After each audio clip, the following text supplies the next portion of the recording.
Hermanos, hoy vamos a continuar con nuestro estudio de Marcos. Estamos en Marcos capítulo 3, verso 20 al 30. Y el título de la predicación del día de hoy es La blasfemia en contra del Espíritu Santo. La blasfemia en contra del Espíritu Santo. Hermanos, cuando escuchamos por primera vez el Evangelio de nuestro Señor Jesucristo y nos enteramos que el Dios creador del universo está dispuesto a perdonar nuestros pecados, inevitablemente, a lo mejor, en nuestra inmadurez, en nuestros inicios, nos llegan las siguientes preguntas. ¿Realmente Dios me perdonará todos mis pecados? Bueno, cada quien se conoce a sí mismo. O también nos llegamos a preguntar, mientras estamos al inicio del cristianismo o aún hoy en día, ¿habrá en mí algún pecado que Dios no esté dispuesto a perdonarme? Son preguntas válidas. Son preguntas muy válidas. Y aunque la respuesta más rápida a esta pregunta sería, claro, si te arrepientes y crees en Jesús, el Dios Todopoderoso, Él está dispuesto a perdonarte todo pecado. La realidad es que en Marcos encontramos que el mismo Señor Jesucristo nos dice que existe un pecado que Él no va a perdonar. Es lo que Él dice. Pero hoy analizaremos este pasaje, veremos qué es lo que realmente dice. Y en la predicación del día de hoy veremos el verdadero pecado imperdonable. ¿Por qué lo puse así? ¿Por qué vamos a ver el verdadero pecado imperdonable? Porque a lo mejor tenemos al leer este pasaje, a lo mejor tenemos una idea de qué es este pecado que no se va a perdonar. Pero cuando lo analicemos, espero que Dios así sea, cambiará nuestro modo de ver y vamos a decir, caramba, este es el verdadero pecado imperdonable. Y ahí veremos si realmente Dios no perdona todo pecado. Vamos a leer el texto base en el cual nos vamos a concentrar toda nuestra predicación. Dice así Marcos capítulo 3, verso 20 al 30, dice así la palabra de Dios. Y se agolpó de nuevo la gente, de modo que ellos ni aún podían comer pan. Cuando lo oyeron los suyos, vinieron para prenderle, porque decían, está fuera de sí. Pero los escribas que habían venido de Jerusalén decían que tenía a Belzebú, y que por el príncipe de los demonios echaba fuera a los demonios. Y habiéndolo llamado, les decía en parábolas, ¿cómo puede Satanás echar fuera a Satanás? Si un reino está dividido contra sí mismo, tal reino no puede permanecer. Y si una casa está dividida contra sí misma, tal casa no puede permanecer. Y si Satanás se levanta contra sí mismo y se divide, no puede permanecer, sino que ha llegado su fin.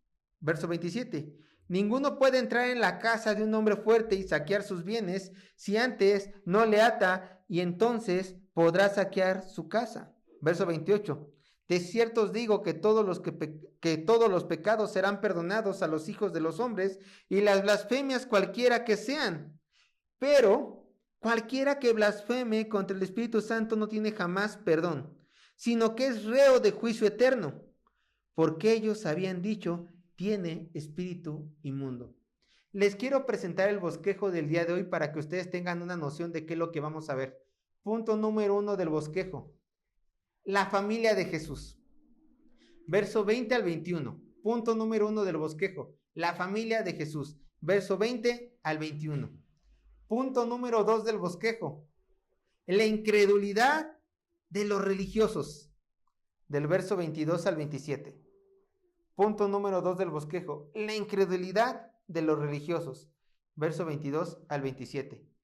Y punto número 3 del bosquejo. Recuerden, las predicaciones están grabadas. Bien pueden después ir al Face. Y no, mejor a YouTube. Mejor ahí todo se sube siempre. Punto número 3. La blasfemia que no será perdonada. Verso 28 al 30. Punto número 3 del bosquejo y último.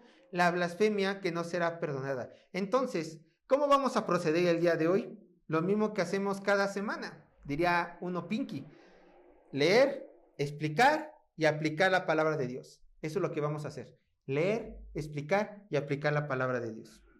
Pero antes, como leemos, explicamos y aplicamos la palabra de Dios, Vamos a ver el contexto. ¿Qué fue lo que vimos la semana pasada? La semana pasada, del verso 13 al verso 19 del capítulo 3 de Marcos, nosotros vimos cómo el Señor Jesucristo subió a un monte, el cual se desconoce, no se sabe el lugar, y en ese monte, por otros evangelios, oró y por medio de la oración escogió a sus 12 apóstoles. Entre todos sus discípulos, el Señor agarró a 12 hombres comunes y corrientes como todos nosotros. ¿Y qué fue lo que hizo? Les nombró apóstoles. Les dijo que ellos darán testimonio de su resurrección. Ellos impartirán doctrina a la iglesia alrededor del mundo. Ellos serán los fundamentos de la iglesia de Cristo. Así de simple. Entonces, una vez terminada la selección de los 12 apóstoles, una vez dándoles sus nombramientos a cada uno, incluyendo Judas y el Iscariote, el que traicionó, nos encontramos que al final del verso 19 hay una palabrita que conecta con el verso 20 que vamos a estar leyendo. Dice, una vez los escogió, ¿y qué? Y vinieron a casa. Y vinieron a casa. Y esto se conecta con el verso 20. Muchas veces estos títulos de la Biblia están ahí por estar, para dividir, pero si nos damos cuenta, el verso 19 no tiene por qué estar dividido del verso 20. Hay una conexión directa. Y vinieron a casa, verso 20, y se agolpó de nuevo la gente, de modo que ellos ni aún podían comer pan. Y se agolpó de nuevo la gente, de modo que ni aún ellos podían comer pan.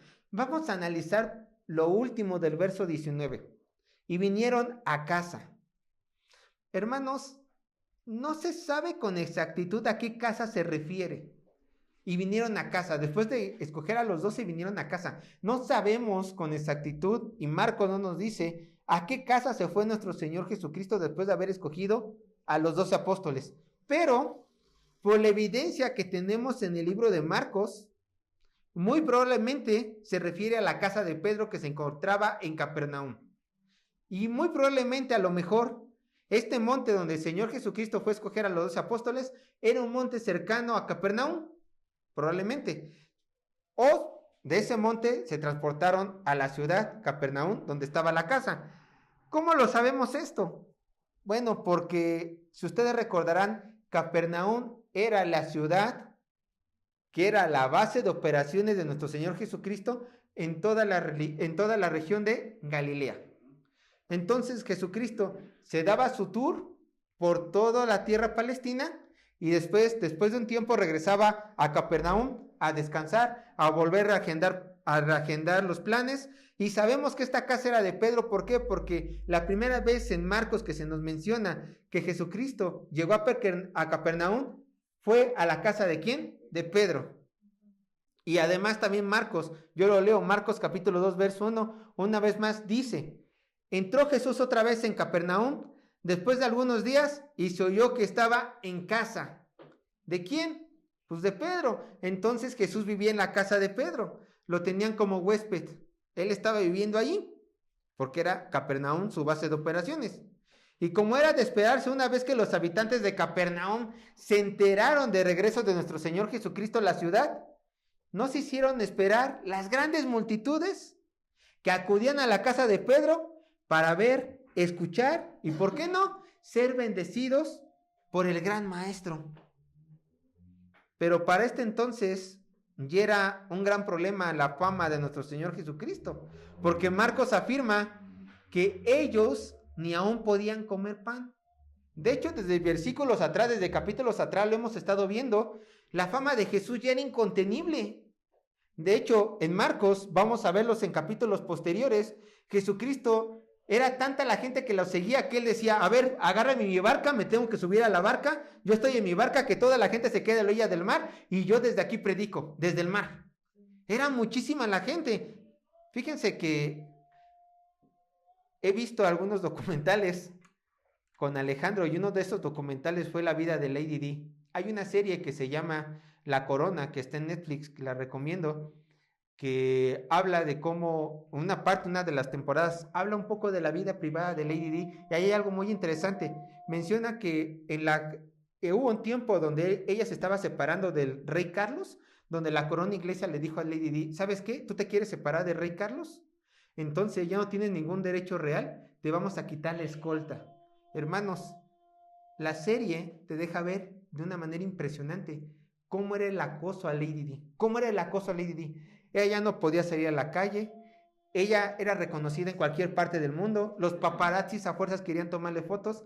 Su vida privada se acabó. Se acabó su vida privada. Ahora, si se nos hace grande la dimensión del acoso de Lady Di, yo no quiero imaginarme cómo era el acoso del Señor Jesucristo. Lady Di solamente era una estrella, pero nuestro Señor Jesucristo no solamente era famoso, sino que era una persona que hacía milagros, que curaba gente. Yo me imagino a nuestro Señor Jesucristo, después de haber escogido a los 12 apóstoles, de acuerdo al relato de Marcos, entrando discretamente a Capernaum, quizás una hora en la madrugada, quizás una hora altas en la noche, una hora donde había poca gente. Él ya conocía la ciudad.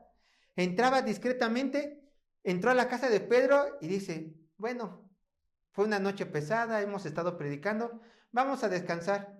Pedro, ¿qué tienes que comer? Bueno, aquí tengo unas cosas, vamos a ir preparando. Estaba él y los 12 apóstoles, y de repente se empiezan a escuchar cómo el suelo simbra, pa, pa, pa, pa, pa. Y de repente se empieza a escuchar de un murmullo a cómo se empieza gente. De repente empiezan a tocar por todos lados, empiezan a escucharse cómo tocan las puertas, cómo tocan las ventanas, cómo tocan los muros, pa, pa, pa, pa, pa. Y de repente toda la gente empieza: Jesús, sal, queremos tus milagros, Jesús, sal, queremos verte. Y Jesús diciendo: ay, ni comer puedo, ni comer puedo. Bueno, la gente desesperada estaba gritándole: Jesús, ayúdanos, Jesús, ayúdanos. Ahora, a Lady Di, ¿cuánto les gusta que la sigan? ¿200 personas? ¿500 personas? Son muchas que te sigan 500 personas, ¿no? Es muchísima gente. Es más, así te la pongo: con que te sigan 50 personas es mucha. 10, ya no puedes ni caminar, van a estar siempre frente de ti. Ahora, dice el relato bíblico que una ciudad entera salió al encuentro de Jesús a la casa de Pedro cuando se enteraron que él estaba allí. No podía ya hacer nada. Ya no podía siquiera dormir a gusto, comer a gusto, ya no podía hacer sus necesidades básicas a gusto, ya no tenía intimidad. Perdonen, hermanos, pero yo no me imagino cómo Jesús hacía sus necesidades, como cualquier ser humano. Ni siquiera los apóstoles tampoco podían dejar solos a Jesús. Entonces, bajo el contexto de este pasaje, hermanos, estaban importunando al Señor Jesucristo. Bajo el contexto de este pasaje, lo estaban importunando en la carne, porque nuestro Señor Jesucristo vino hecho hombre y tuvo las mismas limitaciones humanas que todos nosotros tenemos hoy en día. Lo estaban importunando. Tenemos un Señor Jesucristo que ya no dormía bien, que ya no comía bien, que ya no descansaba bien. Un Señor Jesucristo que él sí tenía como misión ir al pueblo, pero bueno, muy cansado, muy trabajador nuestro Señor Jesucristo. Pero sabes, a lo mejor tú podrás decir: por eso yo no oro mucho, porque yo sé que si oro mucho voy a importunar a mi Señor, como estos hombres pecadores lo importunaron, porque ni comer le dejaban. Hermano, déjame decirte una cosa: tú ya no tienes este problema. Tú ya no puedes decir que importunas al Señor Jesucristo. ¿Por qué? Porque en la carne, en este momento específico de la historia que estamos leyendo en Marcos 20 a 30, nuestro Señor Jesucristo tenía limitaciones humanas y a él sí lo estaban importunando. Pero ahora que nuestro Señor Jesucristo resucitó y está a la diestra del Padre, ella no tiene estas limitaciones. Es más, Dios está en todas partes, Dios es omnipresente, es más, Dios es omnisciente. Y hoy tú en día puedes llegar a los pies de nuestro Señor Jesucristo para adorarle, para hablarle y hasta para pedirle y rogarle. Y jamás vas a ser inoportuno para Él, porque Él siempre va a estar dispuesto a atenderte en cualquier momento. Que tu deleite constante no solamente sea la palabra de Dios, sino que tu deleite constante también sea ir a los pies del Señor Jesucristo para pasar intimidad con Él en oración. Quítate esa idea errónea de que vas a importunar a Jesús. Jamás vas a importunar a Jesús, porque Él es Dios. Y porque Él en estos momentos ya tiene toda su deidad. Ya no, como dice el pasaje, que se vació en un cuerpo humano. Ella la tiene plenamente. Bueno. Bueno, y cuando vino hecho hombre, aclaro, no es de que no haya tenido divinidad, él siguió siendo 100% Dios, sino que él solo se limitó a no usar su divinidad mientras estaba aquí. Se limitó en su poder. Pero vamos siguiendo avanzando porque esto se está poniendo interesante, verso 21. Entonces tenemos a un Señor Jesucristo muy famoso que ya no podía ni siquiera comer. Verso 21. Vean lo que dice Marcos capítulo 3, verso 21. Sigamos con el texto. Cuando lo oyeron los suyos, vinieron para prenderle porque decían, está fuera de sí. Bueno, y aquí viene por qué le puse al punto número 1 del bosquejo, la familia de Jesús. Cuando dice el texto, lo oyeron los suyos, ¿quiénes eran estos suyos? De acuerdo a los teólogos eran sus familiares, sus familias. Ahora, este texto está como un sándwich. En el verso 21 es como una antesala, como que Marcos nos está diciendo lo que va a venir más adelante. Nos mencionan que los suyos, la familia de Jesús, estaban buscando a nuestro Señor Jesucristo. ¿Por qué? Porque en los siguientes versos, de los versos 31 hasta el verso 35, va a haber una enseñanza con respecto a la familia de Jesús. Pero aquí solamente nos lo está poniendo a la mesa. No me voy a meter mucho en este versículo porque lo vamos a analizar la siguiente semana. Pero ustedes solamente tienen que tener algo en claro. La familia de Jesús estaba buscando a Jesús, sus hermanos, su mamá María, y ellos lo estaban buscando por una razón. ¿Qué dice al final del texto del verso 21?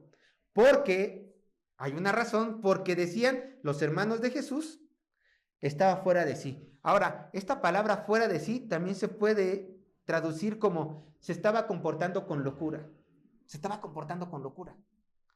A los ojos, no digo de María, pero a los ojos de los hermanos de Jesús, ante sus ojos, su hermano mayor se estaba comportando locamente con locura. Eso no es bueno. Que tu familia te vea que estás loco no es bueno. Pero lo vamos a dejar allí. Esto lo vamos a ver la siguiente semana. Vamos a tocar este verso y los versos 31 al 35 la siguiente semana. Pero bueno, en medio de todo este genterío, en medio de que la familia de Jesús lo iba a estar buscando, no solamente la familia de Jesús llegó a Capernaum a buscar al Señor, también otro grupo específico de personas llegó, y aquí llegamos al punto número 2 del bosquejo, la incredulidad de los religiosos. Verso 22 al 27. Vamos a leer el verso 22. Dice así la palabra de Dios. Dice el verso 22. Pero los escribas que habían venido de Jerusalén decían que tenía a Belzebú y que por el príncipe de los demonios echaba fuera los demonios. Bueno, tengamos en cuenta que estos escribas no eran como los que se encontraban en la región de Galilea y Samaria. ¿Por qué? Porque dice el texto que estos escribas, estos eruditos de la ley, aquellas personas que daban la doctrina, la teología correcta aparentemente en sus estudios, ellos eran los encargados de transmitirle estas enseñanzas a los fariseos y a los rabís. Entonces, los que tenían la máxima autoridad en las palabras de Dios no eran los fariseos, no eran los saduceos, porque era un grupo religioso estos, un grupo político también. No eran ni siquiera los rabís, sino los que realmente tenían el conocimiento teológico aparentemente en la época, eran los escribas. Y como lo dije, estos no eran cualquier escribas de Galilea, Samaria. Como por ejemplo, Alejandro y yo somos teólogos, no son los teólogos de Coajimalpa, ¿no? No son así. Estos eran los teólogos de Jerusalén, de la gran ciudad Jerusalén. A ver, ¿qué hay de bueno en Jerusalén? Pues está el templo. Es la meca de la religiosidad de toda la región de Judá. Es donde si tú querías encontrar palabra de Dios tenías que ir. Es donde estaban los grandes eruditos. Este era Jerusalén. Era Jerusalén. Y ellos venían de allí. Entonces, estas personas no solamente eran eruditos de la palabra de Dios, de la ley y los profetas, sino que por ser de Jerusalén gozaban de gran renombre, gran popularidad. Seguramente eran escribas conocidísimos. Entonces, estos escribas conocidísimos, su opinión, escuchen, podía influir no solamente en los escribas de la región de Galilea y Samaria, sino también podía influir su opinión en las mismas personas religiosas de las regiones, o sea, en el vulgo. Es una realidad. Ellos gozaban con esta popularidad. Entonces, si ellos decían algo, muy probablemente la gente de Capernaum les iba a hacer caso a ellos. De hecho, para eso fueron, para examinar a Jesús. Pero nace una pregunta: ¿por qué se envió una comitiva de escribas de Jerusalén para encontrarse con Jesús? ¿Por qué? ¿Por qué esta necesidad? Si ya había escribas en Galilea y en Samaria, ¿por qué molestar a las eminencias de toda la tierra palestina? ¿Por qué enviar a lo mejor de lo mejor en escribas a ver a un simple carpintero, artesano de manos, nacido en Nazaret? ¿Por qué? Proveniente, de Nazaret. ¿Por qué? Bueno, Jesús nació en Belén, ¿no? Proveniente de Nazaret. ¿Por qué? Bueno, la palabra es muy clara. Porque querían observarle. Pero no solamente observarle. ¿Se acuerdan qué es lo que dice en Marcos capítulo 3, verso 6? Cuando se peleó nuestro Señor Jesucristo con los fariseos. Vean, vayan conmigo unos versículos más atrás. Marcos capítulo 3, verso 6. Ajá. Después de que Jesucristo tuvo una discusión con los fariseos cuando cuando sanó al hombre de la mano seca, en el versículo 6 dice lo siguiente. Marcos capítulo 3, verso 6 dice así la palabra de Dios. Y salidos los fariseos, que Lucas nos añade con los escribas de la región, tomaron consejo con los herodianos contra él. ¿Para qué? Para destruirle. Entonces estos escribas de esta región de Galilea mandaron cartas a los escribas, seguramente al Sanedrín de Jerusalén, diciendo: hay un hombre que está amenazando nuestras costumbres, él no puede seguir estando con vida. Entonces, como se la arman los eruditos y a lo mejor también los políticos, déjame que yo vaya a investigar este tal Jesús. Entonces voy a mandar a mi comitiva de Jerusalén para que vaya allá. A lo mejor ustedes les dijeron algo porque son teólogos de poca monta, pero a nuestros teólogos no les va a poder hacer ni siquiera cosquillas. ¿Para qué? Para buscar una forma de cómo inculparlo. ¿Cuál era la paga según la ley por quebrantar el día de reposo? La muerte. Y obviamente, a los ojos de los fariseos, Jesucristo no solamente estaba quebrantando el día de reposo, sino todas sus tradiciones. Entonces, a los ojos de estos hombres, Jesucristo tenía que ¿qué? Morir, ser enjuiciado. Ahí lo tienen. ¿Por qué mandaron a escribas de Jerusalén a buscar a Jesús? Y cabe aclarar que esto lo hicieron también porque los religiosos no admiraban a nuestro Señor Jesucristo. Estos escribas y estos fariseos no lo admiraban.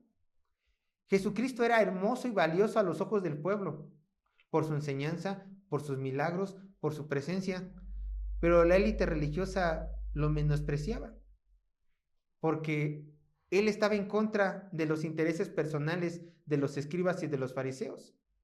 Y Jesucristo tampoco los veía con buenos ojos a estas personas, porque estas personas les imponían cargas muy pesadas al pueblo de Dios. Tampoco lo veía bien, porque estas personas cometían el error, por conveniencia propia, de imponerles normas extrabíblicas al pueblo de Dios. Y eso es gravísimo. ¿Está bien? Entonces estas personas fueron enviadas para observar a Jesús. Lo observaron y todo, pero ¿qué creen? Era innegable que nuestro Señor Jesucristo tenía autoridad en presencia, tenía autoridad en su palabra, y era innegable que nuestro Señor Jesucristo hacía milagros. Era innegable, todos lo veían. ¿Cómo es posible que una persona que tuviera una mano seca simplemente la moviera? ¿Cómo es posible que una persona que tuviera lepra fuera sanada? ¿Cómo es posible que una persona que le faltara la vista, los ojos, las piernas, simplemente les volvieran a salir? Era innegable, nadie lo podía negar. Por supuesto. Entonces, estos escribas al no poder negar el poder de nuestro Señor Jesucristo en su predicación y el poder de nuestro Señor Jesucristo en los milagros, optaron por lo más fácil, difamarlo. Tenemos que hacer algo en contra de este hombre. No le encontramos nada, hay que difamarlo. Sí, es verdad, decían, él hace milagros, pero hace milagros ¿con qué? Con el poder del diablo, con el poder de Belcebú.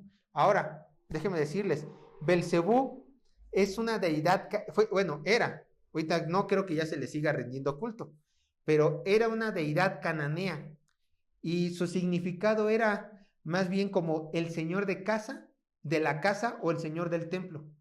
Belcebú eso quiere decir, pero bueno, saben que los judíos también son burlones como los mexicanos, como nos gusta. Entonces, ellos cambiaron con un juego de palabras, ellos no le decían Belcebú a este ser, a esta deidad, sino que ellos le decían Baal-Zebul, Baal-Zebul.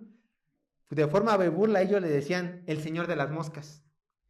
Pero, a pesar de que en sus orígenes, Belcebú, Baal-Zebul, era una deidad cananea, los textos bíblicos en los evangelios los encontramos como una representación de Satanás.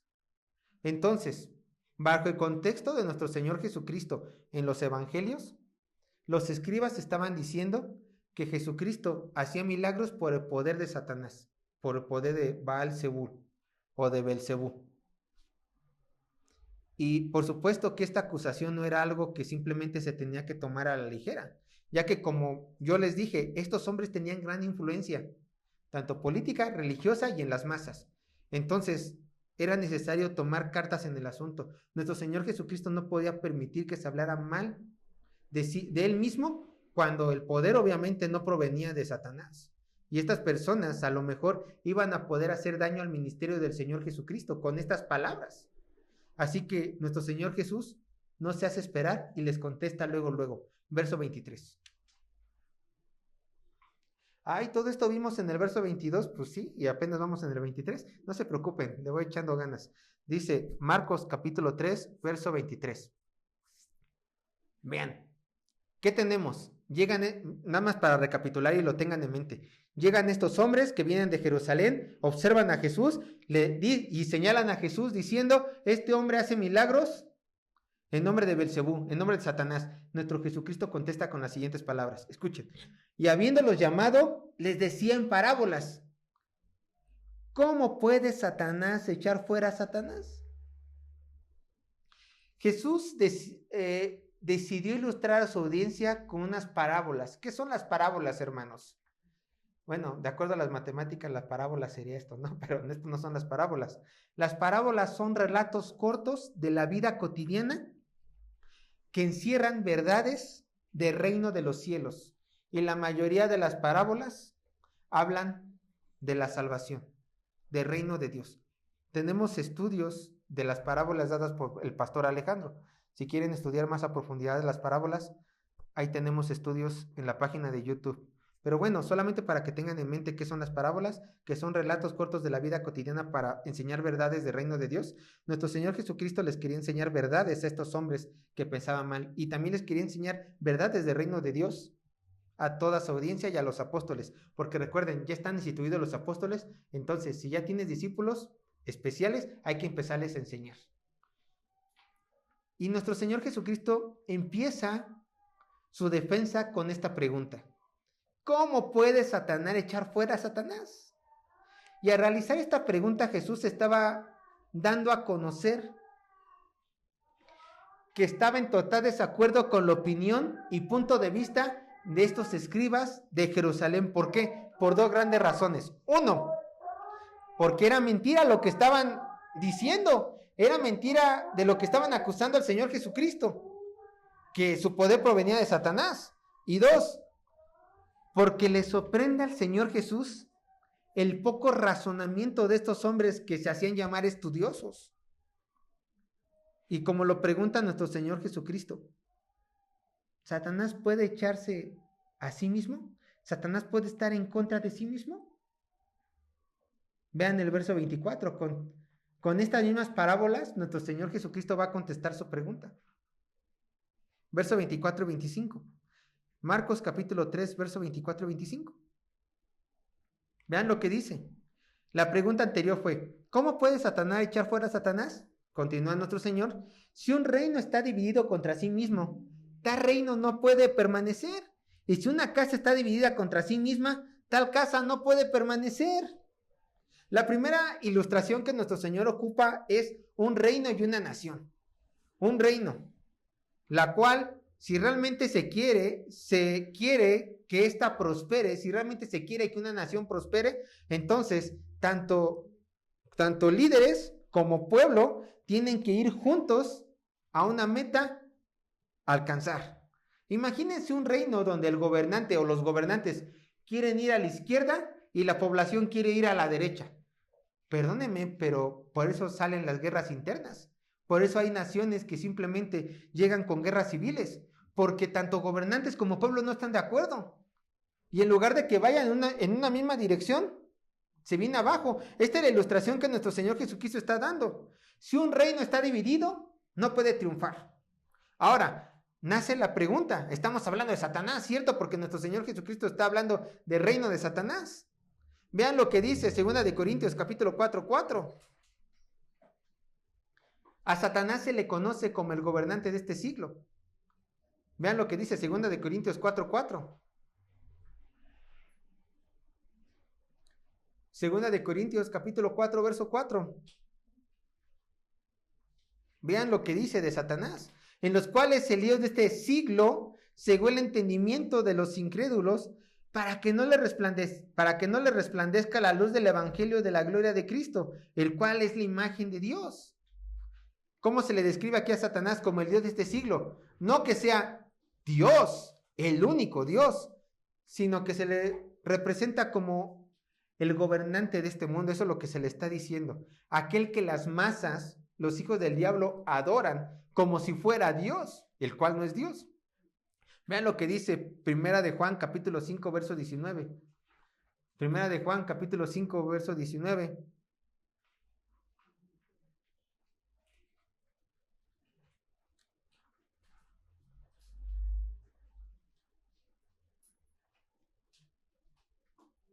Vean lo que dice Primera de Juan capítulo 5 verso 19. Sabemos que somos de Dios, escuchen, y el mundo entero está bajo el ¿quién? Bajo el maligno, bajo Satanás. Entonces, de acuerdo a estos pasajes bíblicos y de acuerdo al testimonio de nuestro Señor Jesucristo, Satanás es el gobernante de este mundo y su reino no puede estar dividido porque caería, y el reino de Satanás no ha caído hasta el día de hoy. ¿Cómo está organizado? Vean ustedes qué tan bien está organizado el reino de Satanás. Vayan conmigo, Efesios capítulo 6, verso 12. Y en este versículo encontraremos los rangos demoníacos. A tal grado está organizado el poderío de Satanás que encontramos rangos demoníacos. Efesios capítulo 6, verso 12. Vean lo que dice. Porque no tenemos lucha contra sangre y carne, sino contra principados, potestades, contra los gobernadores de las tinieblas de este siglo, contra huestes espirituales de maldad de las regiones celestes. ¿Lo ven? Están organizados. Ellos tienen jerarquías en el poder, en el reino demoníaco hay jerarquías. Entonces, no es correcto lo que estos judíos, escribas de Jerusalén estaban diciendo, de que el imperio de Satanás va a luchar contra su propio imperio. No es posible. Ahora, es una realidad, pero vean hasta dónde llega la unión del imperio de Satanás. No solamente tienen un gobernante, Satanás, aquel que fue un querubín. No solamente tienen jerarquías, Efesios 6:12, también tienen tareas específicas que cumplir. Los demonios también tienen tareas específicas que cumplir. Por ejemplo, ser impedimento para que las oraciones no sean contestadas o no lleguen las oraciones de los cielos a los creyentes, pelearse con ángeles e influir en las naciones. Sergio, ¿dónde dice eso en la Biblia? Vamos a ver un ejemplo. Daniel capítulo 10, verso 12 y 13. Daniel capítulo 10, verso 2 y 13. Vamos a leer estos versículos para que no crean que les estoy mintiendo. Vean, Daniel capítulo 10, versos 2 y 13. Contexto, ¿qué estaba haciendo Daniel? Daniel había orado a Dios y Daniel estaba esperando una contestación de Dios. Recuerden, Daniel era profeta y en ocasiones anteriores al capítulo 10, un ángel llamado Gabriel ya le había contestado, bueno, ya había hablado con él, dándonos a entender que sus oraciones anteriores habían sido contestadas. Y Dios mandó un ángel al mensajero de los ángeles para contestarle. Entonces ocurre lo siguiente: no sabemos si el ángel de este mensaje sea Gabriel. A lo mejor sí, pero bueno, el chiste es que Dios envió un ángel. Pero vean esto, Daniel capítulo 10 verso 2 y 13, dice así la palabra de Dios: entonces me dijo, el ángel le dijo a Daniel: Daniel, no temas, porque desde el primer día que dispusiste tu corazón a entender y humillarte en la presencia de tu Dios, escucha, fueron oídas tus palabras, y a causa de tus palabras yo he venido. Y dice, a lo mejor Daniel dirá, bueno, ¿y por qué tardaste tanto? Verso 13. Mas el príncipe del reino de Persia se me opuso durante 21 días. Ahora, ustedes piensen, si vemos el libro de Reyes y el libro de Crónicas, entendemos que solamente un ángel, por desenvainar su espada, mata a miles y a miles de hombres. Un ángel, solamente por desenvainar la espada. Ya no digo que dé un golpe con la espada, solamente desenvainar la espada. Mató a miles de hombres en Israel, en tiempos de David, por la desobediencia de David, como juicio de Dios. ¿Tú creen que aquí se está hablando que el príncipe de Persia, del reino de Persia, se lo puso un ángel? ¿Es posible que un hombre se haya puesto a un ángel? No. Entonces, ¿de qué príncipe está hablando? De un demonio que tenía jerarquía de príncipe, de un principado. Entonces, el principado, el príncipe, el demonio príncipe de Persia, se lo puso 21 días a este ángel. Sea Gabriel o no sea Gabriel, se lo puso este ángel. Entonces, este ángel, ¿qué tuvo que hacer? Dice, pero aquí Miguel, uno de los principales príncipes, vino para ayudarme y quedé allí con los reyes de Persia. Ahora, si ya tenemos que un demonio principado se lo puso un ángel, y el ángel mandó a llamar a Miguel, ¿este Miguel es un ser humano que va a pelear con un ángel? ¿Con un demonio? No, es un ángel con mayor jerarquía que iba a pelearse con este demonio o lo iba a detener. No sabemos exactamente qué pasó ahí, pero le iba a hacer frente para que este ángel pasara y pudiera llegar con Daniel. ¿Se dan cuenta? En los cielos hay una guerra. Estos seres demoníacos están bien organizados. Ahora vayan conmigo al verso 20, Daniel capítulo 10, verso 20.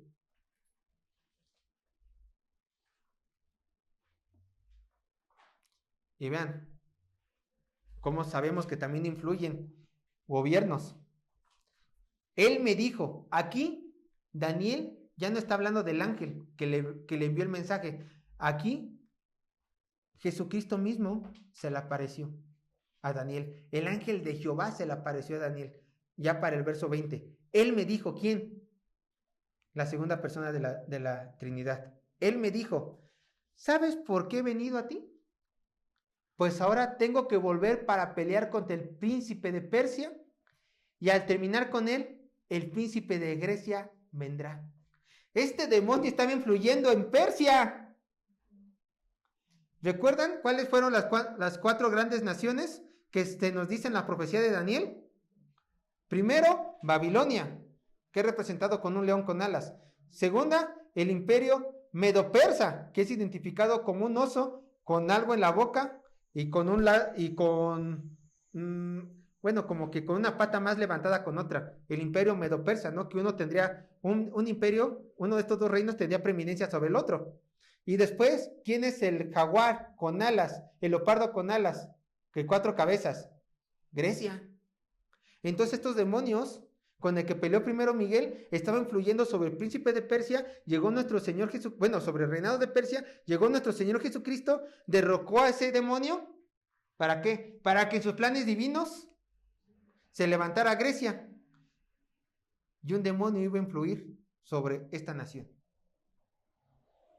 Ahora tenemos nosotros que estar investigando. Ay, entonces, ¿qué demonio estará influyendo sobre México? Que eso no les preocupe, porque ustedes tienen a Cristo y Cristo los defiende. Eso que no les preocupe para nada. Nuestro Señor Jesucristo sabrá cómo defendernos.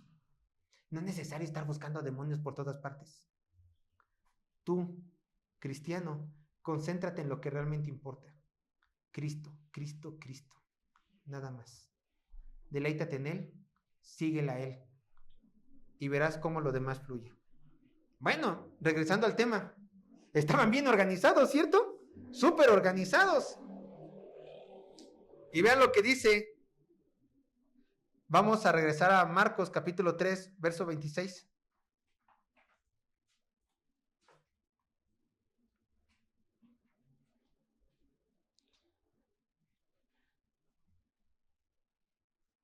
Dice así: y si Satanás se levanta contra sí mismo y se divide, no puede permanecer, sino que ha llegado su fin. Estas palabras, hermanos, son muy ciertas. Estas palabras que dijo Jesús son muy ciertas. La realidad es que el reino demoníaco está tan organizado que hasta el día de hoy persiste. ¿Se acuerdan? En la parábola se ocupó dos ejemplos. Primero como un reino y después una casa. Esta casa, refiriéndose a una familia, esta familia demoníaca de Satanás, está muy unida. Está sumamente unida. Que hasta el día de hoy vemos su influencia después de 2000 años de que Jesús dijo estas palabras. ¿Cómo? Solamente voltea a ver el continente asiático, lleno de idolatría. Ve el continente africano, también lleno de idolatría a Satanás. De ahí nació el vudú. Bueno, voltea a ver Europa y Estados Unidos, que son el ejemplo del mundo. A lo mejor ahí son hombres de ciencia y dicen, no, nosotros no creemos en dioses. Pero, ¿qué los está destruyendo? La cultura del despertar, la cultura woke. ¿Y esto qué trae? Inmoralidad sexual. Familias divididas porque tiene que haber un crecimiento de la mujer, menospreciando al hombre, y la mujer queriendo ser arriba del hombre en pecado. Y también encontramos aquí a hombres que también malamente someten a las mujeres en pecado. Encontramos de todo en este mundo. Pero todo esto está organizado ¿por quién? Por Satanás. Él está tirando los hilos. ¿En caos? No. Organizadamente. Por medio de sus huestes demoníacas. Entonces, la respuesta a la pregunta que hizo Jesús de que si Satanás se puede atacar a sí mismo, no. Claro que no. Entonces, dejando esto a un lado, nacería la pregunta: si Jesús no tiene el poder de Satanás para echar fuera a los demonios, hacer sus milagros, porque Satanás, por simple lógica, no puede combatirse contra sí mismo y Jesucristo los estaba combatiendo, ¿de dónde obtiene su poder Jesucristo entonces para echar fuera demonios? Bueno, Jesús contesta esta pregunta, verso 27. Vean lo que dice, verso 27. Marcos capítulo 3, verso 27. Escuchen. Ninguno puede entrar en la casa de un hombre fuerte y saquear sus bienes si antes no le ata, y entonces podrá saquear su casa. Ya vimos que Satanás nunca podría destruir su propio reino, iría en contra de sus planes, y por lo tanto esta familia infernal nunca va a pelear contra sí misma. Entonces, a la luz de esta verdad, hay que entender que solo hay un poder en el universo capaz de enfrentar este poder demoníaco. ¿Cuál es? El poder de Dios. El poder de Dios. Jesucristo peleaba contra el poder demoníaco, contra los huestes espirituales de maldad, porque él contaba plenamente con todo el poder de Dios, porque él era el Mesías prometido. ¿Cómo sabemos que él contaba con todo el poder de Dios? Acompáñame a Lucas capítulo 4, versos 16 al 21.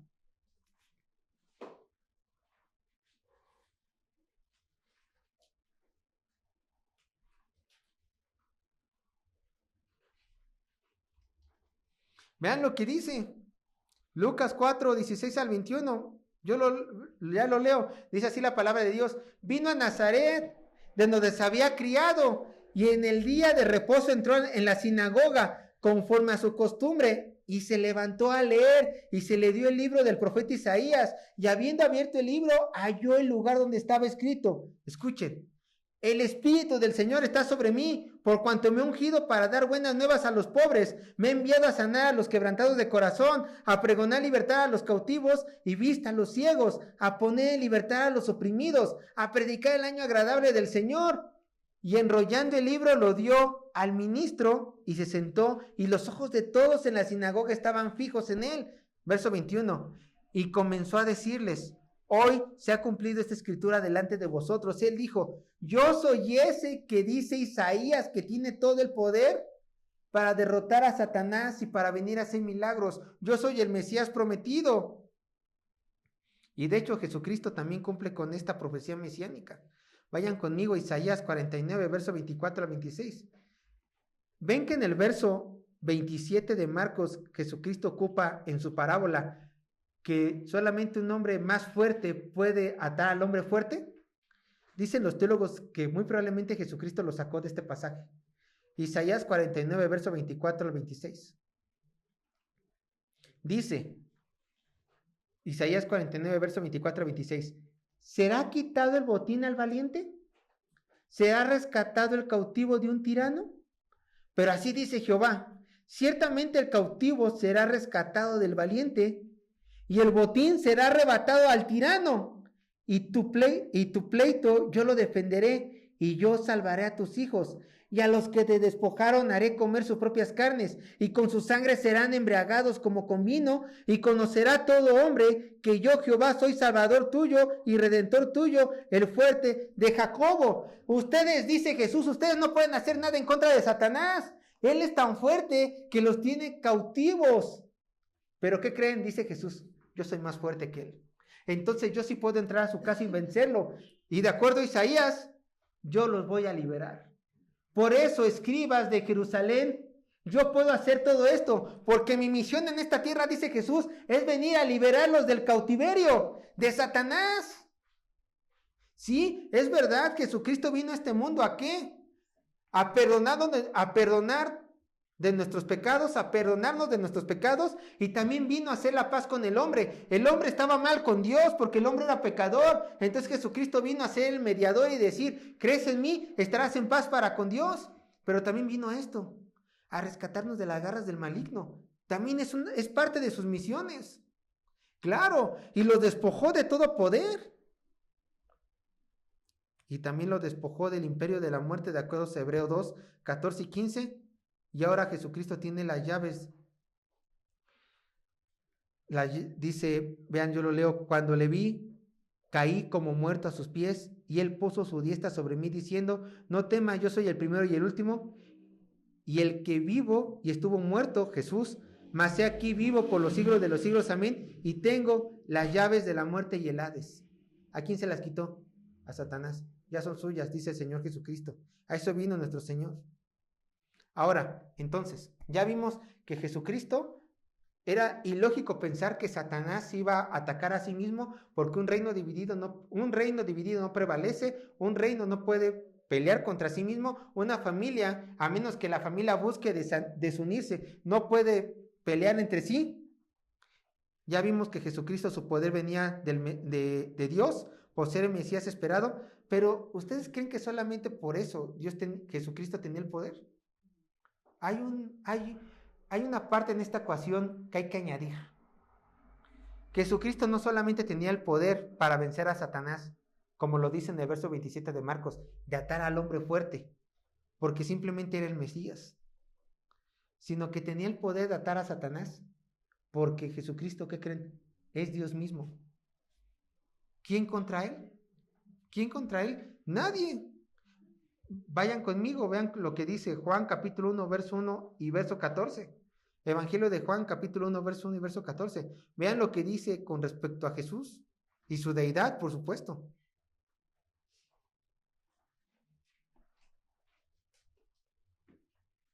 Vean Juan capítulo 1, verso 1 y 14. Primero vamos a leer el verso 1, dice: En el principio era el verbo, y el verbo era con Dios, y el verbo era Dios, ¿cierto? Ya, el verbo estaba con Dios, y el verbo era Dios. ¿Qué dice el verso 14? En el verso 14 se nos dice quién es este verbo, que es Dios. Y aquel verbo fue hecho carne y habitó entre nosotros y vimos su gloria, gloria como del unigénito del Padre, lleno de gracia y de verdad. El verbo es Jesús. Dios es Jesús, Jesús es Dios. Así de simple. Es que no hay un versículo donde dice que Jesús es Dios. Aquí está. Aquí está. Aquí dice que el verbo era Dios y este verbo era Cristo. Está claro. Y vean lo que dice, yo lo leo Colosenses 2:9, porque en él, en Jesús, habita corporalmente toda la plenitud de la deidad. ¿Es Dios? ¿Es Dios? Bueno, fíjense, ya pasaron 50 minutos desde que prediqué y a lo mejor ustedes se estén preguntando, bueno, Sergio, tú dijiste que nos ibas a enseñar del pecado imperdonable, ya llevas 50 minutos hablando y no me has hablado del pecado imperdonable, ¿qué está pasando aquí?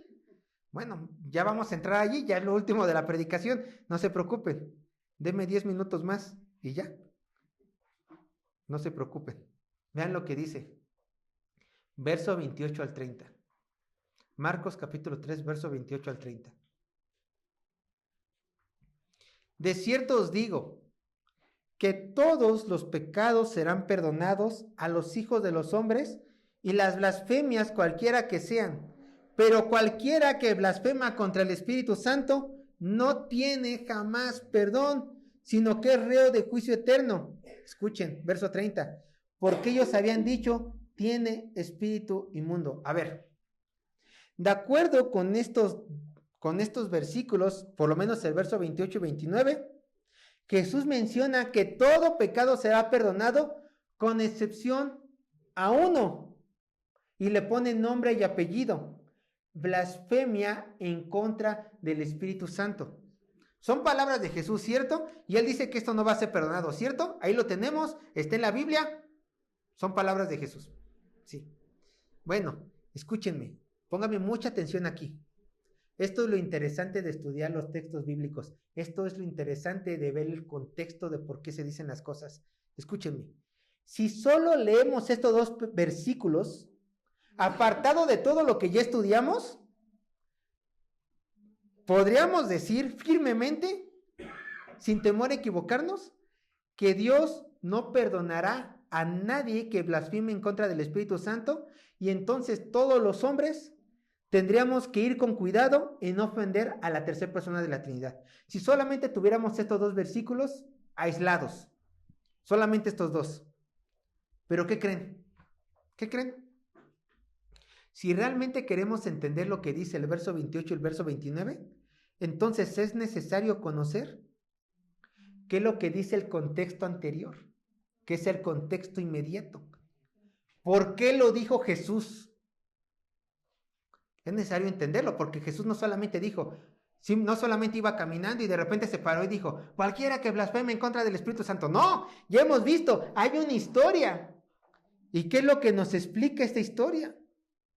Bueno, a la luz de lo que hemos estudiado del verso 20 hasta el verso 29, la blasfemia en contra del Espíritu Santo es, escuchen, no creer en la obra que el Espíritu Santo estaba haciendo en Jesús, desechando al Hijo de Dios como Señor y Salvador. Lo repito, ¿qué es la blasfemia en contra del Espíritu Santo? De acuerdo al contexto que hemos estado estudiando, que es de donde salieron estas palabras, que es la contestación que Jesús le da a los escribas que vienen de Jerusalén cuando dijeron que él hacía milagros por Belcebú. La blasfemia en contra del Espíritu Santo es no creer en la obra que el Espíritu Santo estaba haciendo en Jesús, desacreditando al Hijo de Dios como Señor y Salvador. ¿Cómo lo sabemos? Verso 30, ve lo que dice el verso 30. Porque ellos habían dicho, tiene espíritu inmundo. Jesucristo sacó la blasfemia del Espíritu Santo y esta contestación, porque estos hombres le estaban diciendo que tenía espíritu inmundo, porque estos hombres eran incrédulos. Y yo sé que no lo tocamos, pero yo al punto número 1 del bosquejo le iba a poner en un inicio, la incredulidad de los hermanos de Jesús para que empalmara con incredulidad de los hijos de los hermanos de Jesús, incredulidad de los escribas y después blasfemia del Espíritu Santo. ¿Por qué? ¿Cuál es la blasfemia del Espíritu Santo? No creer en la obra del Hijo de Dios, hecha por el Espíritu Santo. Ese es el pecado imperdonable. Les voy a leer lo que dice este teólogo R.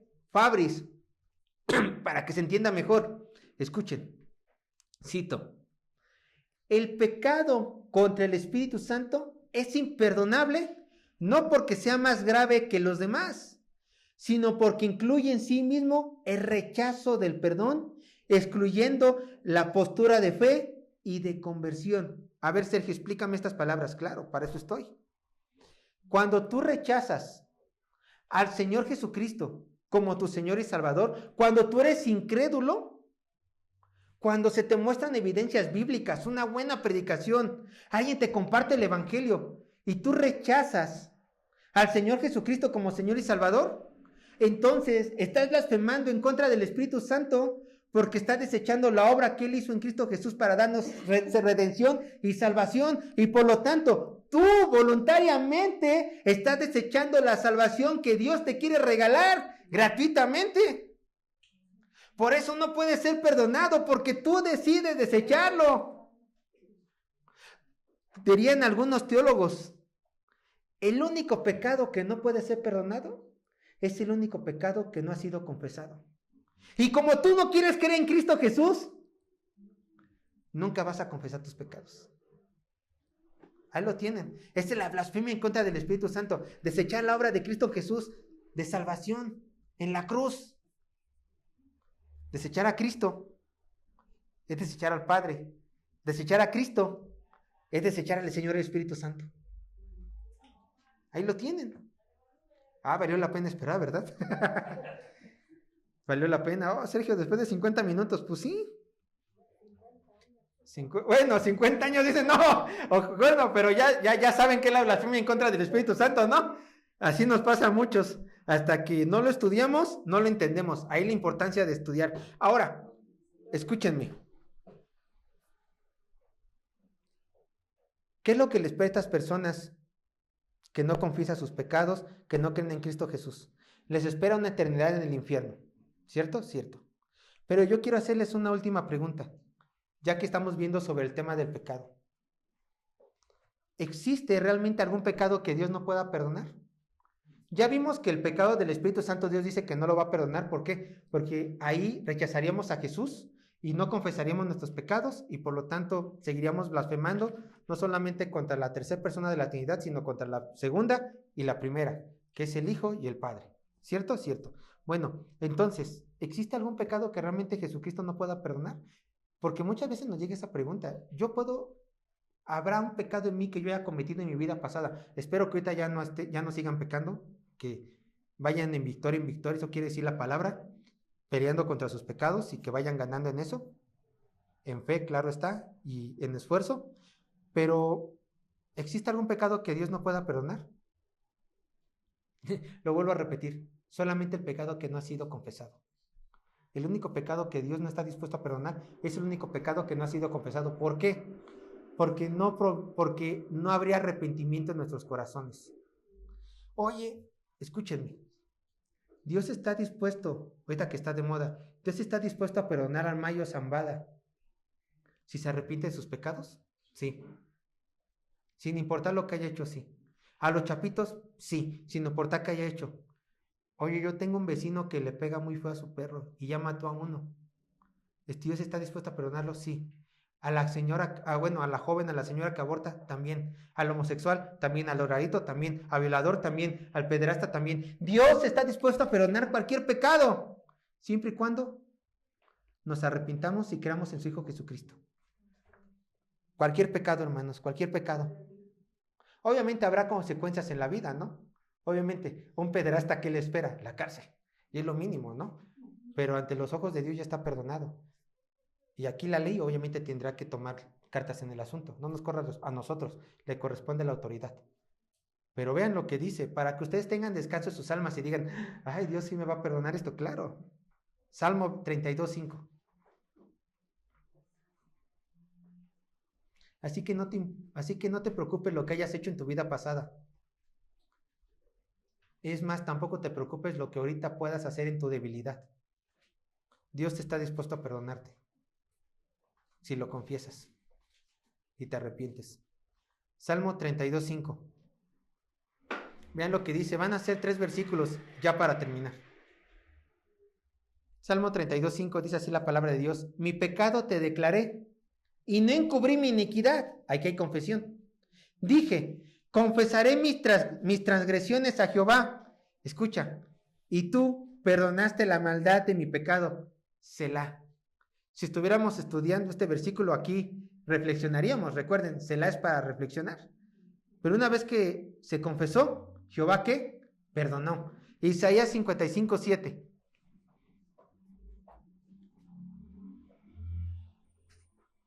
Isaías 55:7. Dice así la palabra de Dios. Isaías 55:7 dice, deje el impío su camino, o sea, deje el pecador su camino, y el hombre inicuo sus pensamientos, y vuelvas a Jehová, el cual tendrá de él misericordia, y al Dios nuestro, el cual será amplio ¿en qué? En perdonar. Si te apartas de tu pecado, si cambias tu modo de vida, tu forma de pensar, Dios ¿qué? Está dispuesto a perdonarte. Ahora vean, Hechos 3:19, el último versículo. Hechos 3:19. Y esto lo dijo Pedro en su gran primer sermón. Dice así la palabra de Dios. Así que, arrepentíos y convertíos. O sea, crean en Cristo. Para que sean borrados vuestros pecados. Para que vengan de la presencia del Señor tiempos de refrigerio. ¿Acaso no tienen alivio cuando confiesan su pecado a Dios y realmente saben por fe que el Señor los perdonó? Claro. Tiempo de refrigerio. ¿Existe un pecado que Dios no pueda perdonar?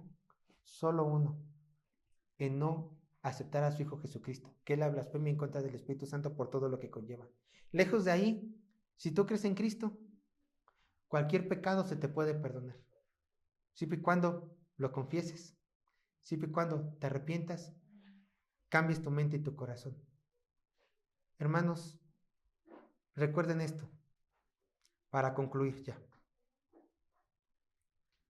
El mundo siempre va a ver a Jesucristo de la manera equivocada. Pero tú tienes que verlo como realmente es. Aquel que ha venido a quitarle toda potestad a Satanás.